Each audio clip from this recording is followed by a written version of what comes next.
Okay, the next essay is the foreign exchange, right?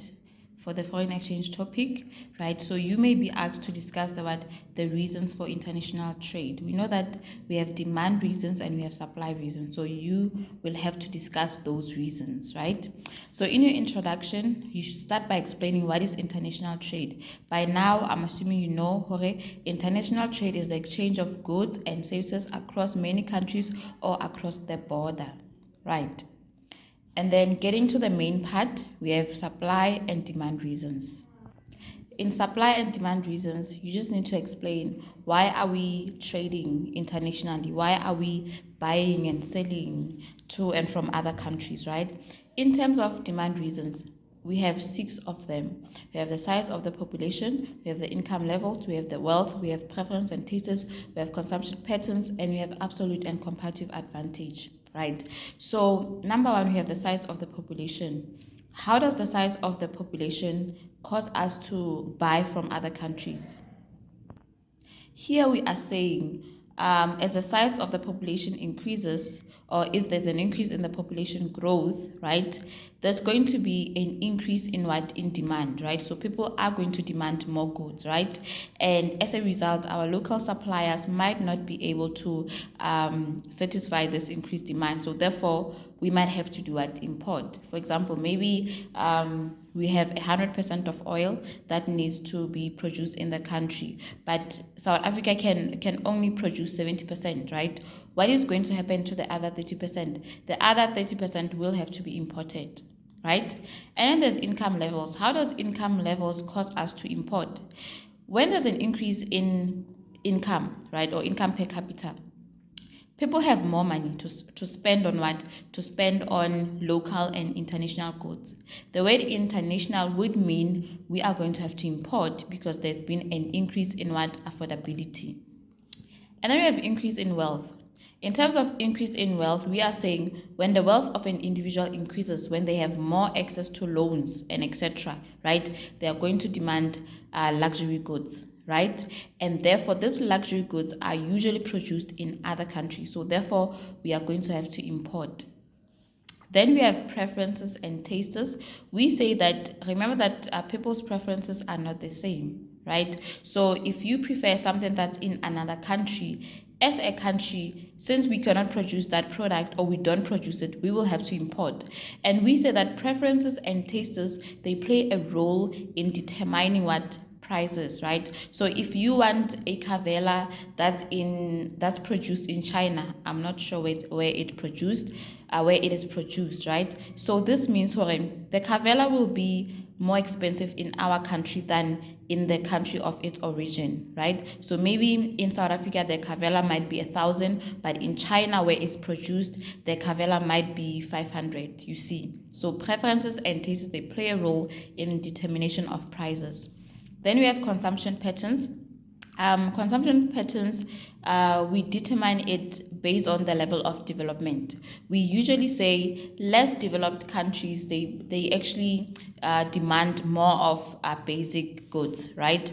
And then more developed countries, they demand more of luxuries, right? So now let's say that particular country that's more developed, they may demand what? Luxuries, right? And these luxuries, not all of them are produced in their country. So therefore, that country will have to do what? Will have to import, right? Then we have absolute and comparative advantage. So absolute advantage, we are saying when a country can actually produce with fewer resources than another country, or they can actually produce at a lower cost, right? And then comparative advantage, we are saying when a country can produce at a lower opportunity cost than other countries, right? So if you have absolute or comparative advantage, this means that it will be cheaper for you to produce, and as a result you are going to sell your goods cheaply, right? So as a country, if it's expensive for us to produce, what are we going to do? We are going to prefer to do what? To import, right? Because that will be cheaper for us, right?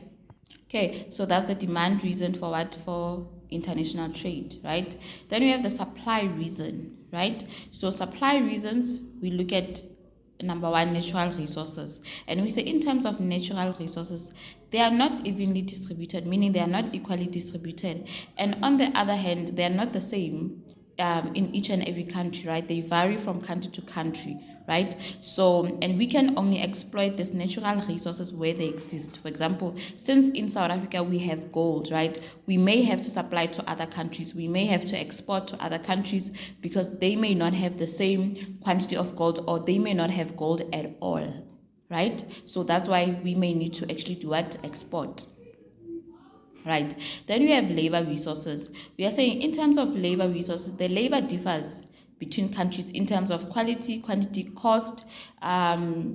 So therefore, since labor is different, and we are saying in some countries they have cheap labor, okay, with what? High productivity, right? Or we could also say this labor is well paid and they have a high productivity level, right? So that's why we may actually need what? Labor from other countries. For example, if you look at China, we are saying not China, Cuba. Cuba has what? Has good doctors, right? So these doctors, normally South Africa uses them, right? Remember during COVID-19, they had to actually do what? Import doctors from Cuba. Why? Because labor is not the same, right? If you could look at South Africa and other countries, right?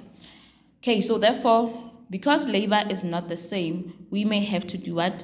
We may have to export our labor or import labor from other countries.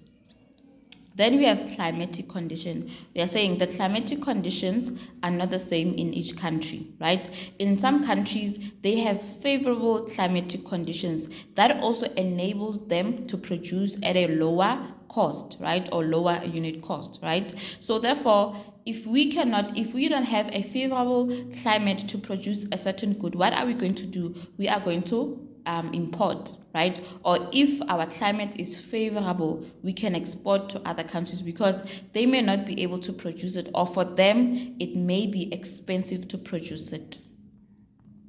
Okay, so in terms of now capital availability, remember that a country needs capital, right? The capital may be for what? Maybe to produce, or maybe to actually produce that machinery, right? To be able to produce goods and services. But now, if you do not have capital, this means or you might not be able to modernize, right, your factories with what? With machinery. And as a result, you might not be able to produce the goods that are needed in the country, right? So if we don't have capital, but other countries have capital and therefore they have machines, they have the right resources, we might have to import from them, right? Then we have technological resources. Technological resources, we are saying if we don't have machines to produce, or rather there are some countries that have access to technological resources, right? When you talk about technological resources, we are saying those machines that we use to do what? To produce, right? So if we don't have access to them, that means we might not be able to produce some of the goods, right? And remember that machines, they decrease our what?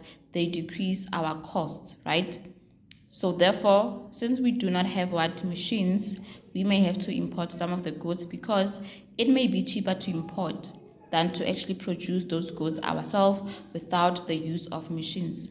Then we have specialization, right? We are saying in terms of specialization, if a country produces a good that it specializes in, it's going to actually produce it at a lower what? Unit cost, right? So if it produces it at a lower cost, this may mean for us, right, that particular product, we may have to import it from them, right? Because not only will they produce it at a lower cost, they will also sell it to us at a lower price. Because if we may try to produce that particular good, what is going to happen? It's going to be expensive for us to produce it because we do not specialize in it, right?